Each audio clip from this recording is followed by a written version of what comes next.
É segunda-feira aqui no Metrópolis e Reinaldo Azevedo está chegando e hoje a gente vai falar de pesquisa eleitoral, assunto que a gente adora tratar nesse programa. Reinaldo Azevedo, já estou ansioso para saber o que você pensa dessa pesquisa BTG Nexus que a gente vai falar daqui a pouquinho. Meu filho é só tá ansioso para saber o que Reinaldo pensa e Reinaldo fala. Aliás, fala até quando os outros não estão ansiosos.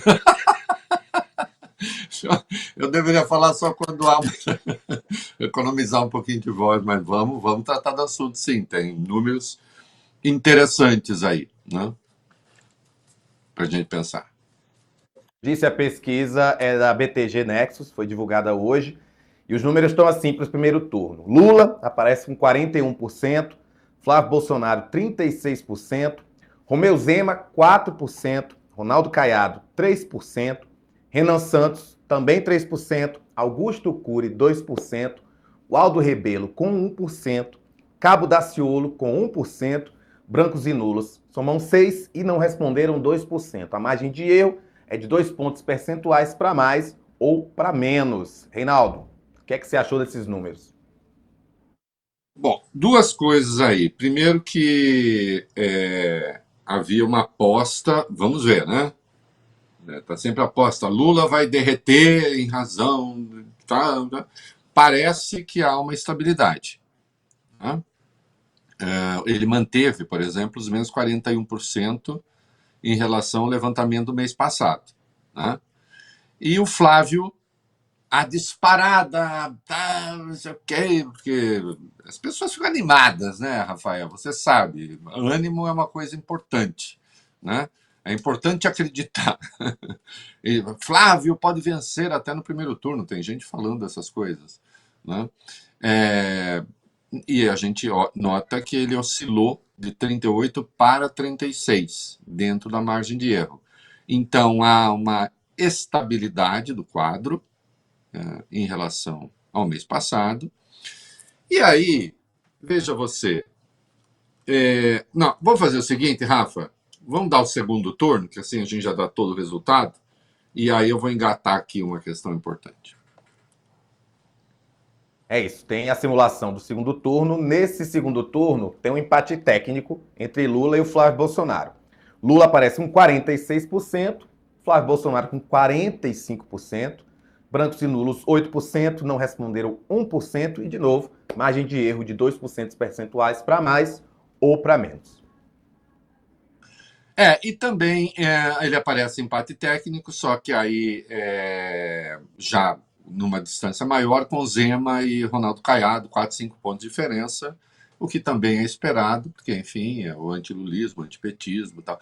E a polarização? Não, essas eleições são assim, nas democracias, tende a funilar em dois nomes. Agora, o que há aí de espetacular é o seguinte, né? A julgar, e aqui eu não vou. Falarei de um nome, sim, da análise política, porque é muito importante uma consideração que eu li esta semana sobre uma observação feita pelo Hélio Gaspari. Como o Hélio Gaspari é um nome muito importante do jornalismo, o erro de um nome importante merece menção. Né? De nomes menos importantes, nem tanto. Né? Por exemplo, quando eu erro, não precisa me mencionar, porque eu não tenho tanta importância. Mas o Hélio Gaspari, sim. Nós já vamos tratar. Veja você, Rafael, porque lendo a crônica política, eu imaginei que o Romeu Zema, agora que ele resolveu tretar com Gilmar Mendes, né? E tantos falam dos erros de Gilmar, o erro de Gilmar, que escrevi hoje, já falei aqui, escrevi hoje no Metrópolis. A gente tem aí um pouco, a gente tem a lógica do estuprador, né? Então o Zema ataca o Gilmar, acusa o Gilmar de vender sentença e o Gilmar não poderia reagir. Né? Porque isso, afinal de contas, seria sátira política e quem é que pode censurar essa. Primeiro, ninguém está censurando nada. Né? Está se apelando à justiça. Apelar à justiça na democracia é um direito que a todos assiste. Né? Também ao ministro do Supremo. Se ele está sendo acusado de vender uma decisão judicial, é evidente que aquele que acusa tem que arcar com o ônus dessa acusação, que não pode haver nada mais grave que se possa dizer contra um juiz. Mas tem esse negócio de, o Gilmar fica, olha só, fica dando espaço para o Zema vai crescer. Eu observo na minha coluna, que eu escrevi de madrugada, foi a horas de manhã, olha, existe a possibilidade até do Zema crescer, quem sabe virar a alternativa da direita. Bom, eu olho para o quadro, o Zema está com 4%, empatado com o Renan Santos do Missão. Partido que, tudo bem, o MBL já tem tempo aí de militância, mas o partido acabou de ser criado. E não tem um governo na mão. E o Zema está com 4%. Né? O Ronaldo Caiado, outro também, olha, o Ronaldo Caiado, a terceira via, 3%. Então, cadê as alternativas?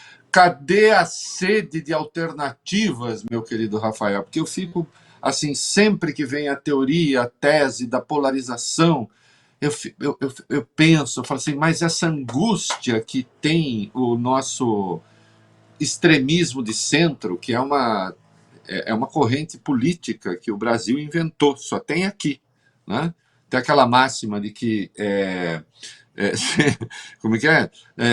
Só o Brasil, se só dá no Brasil, ou é jabuticaba ou é besteira. Primeiro, não é verdade que jabuticaba só dê no Brasil. Também não é verdade que só dê besteira. Mas o Brasil tem, felizmente, muita jabuticaba e, infelizmente, muita besteira. Né? Cadê a sede pelo outro nome? Tem aqui um monte de outros nomes. Não seria porque Romeu Zema, afinal de contas, não é uma alternativa? Porque o que a gente entende por alternativa? Nós vamos mudar também o sentido das palavras? O Zema, por um acaso, não é um candidato de extrema-direita como o Flávio? O Ronaldo Caiado, por acaso, não é um candidato de extrema-direita como o Flávio?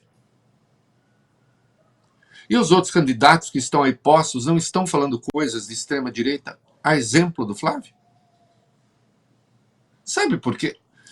Entre outras razões, não são nomes vistos como alternativas? Vai ver, meu querido Rafa, porque alternativas não são. Mais do que não ser, o senhor Romeu Zema está à direita do próprio Flávio Bolsonaro hoje. Repare que enquanto o Flávio está fazendo a linha moderada, os amigos dele estão encarregados de radicalizar. É falsa, é uma falsa moderação. Que fique claro, é uma falsa moderação. Não é verdadeira essa moderação. Mas, evidentemente, o nome do Zema aqui não emplaca. Depois, se aparece, caso fosse disputar o segundo turno com Lula, aí perde para o Lula, muito provavelmente perderia, fica ali na margem de erro, mas só que uma margem de erro jamais distante, nos extremos da margem de erro, na verdade, né? Muito provavelmente perderia. O Flávio não, Flávio poderia acontecer qualquer coisa. Né? Zema muito provavelmente perderia, Caiado muito provavelmente perderia, mas aparece porque aí, bom, eu não quero Lula, não gosto do Lula, mas isso você já tinha antes. Né? A alternativa antipetista, anti-esquerda, desde sempre emplacou o nome. No segundo turno, Dilma-Aécio, a diferença já foi muito pequena. Né? Então, não existe essa alternativa.